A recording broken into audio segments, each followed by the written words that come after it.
Et pour parler de cette situation, on va à présent s'entretenir avec Gérard Vespierre. Bonjour, merci d'être avec nous sur i24 News. Je rappelle que vous êtes chercheur associé à la Fondation d'études sur le Moyen-Orient.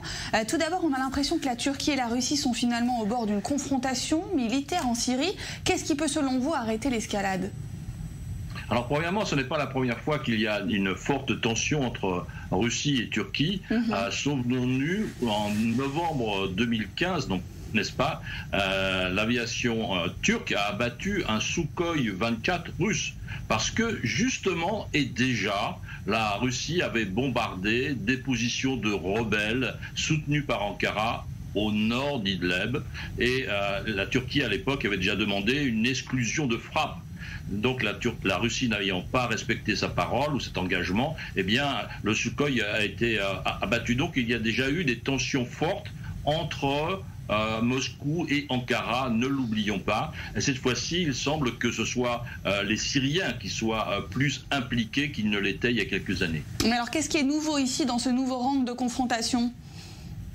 Eh bien, premièrement, on est à la fin des opérations militaires, n'est-ce pas? Il n'y a maintenant que se réduit au nord d'Idlib, fortement implanté par la Turquie.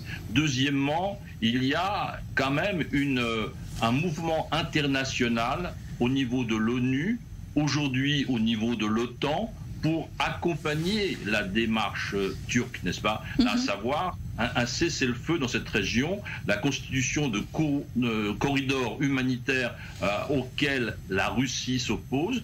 Donc je pense qu'il y aura de plus en plus de difficultés pour la Russie politiquement à maintenir des positions extrêmes en Syrie. Et je crois que la communauté internationale est en train d'accompagner le gouvernement turc dans ce mouvement-là d'apaisement, d'arrêt des armes, d'arrêt des bombardements en Syrie. Alors justement, après un revers aussi sévère, le président turc Erdogan a annoncé avoir actionné son ultime moyen de pression sur les Européens ou la communauté internationale, comme vous l'avez dit, déclencher un afflux massif de réfugiés syriens vers l'Europe. Est-ce que ces menaces sont sérieuses selon vous ?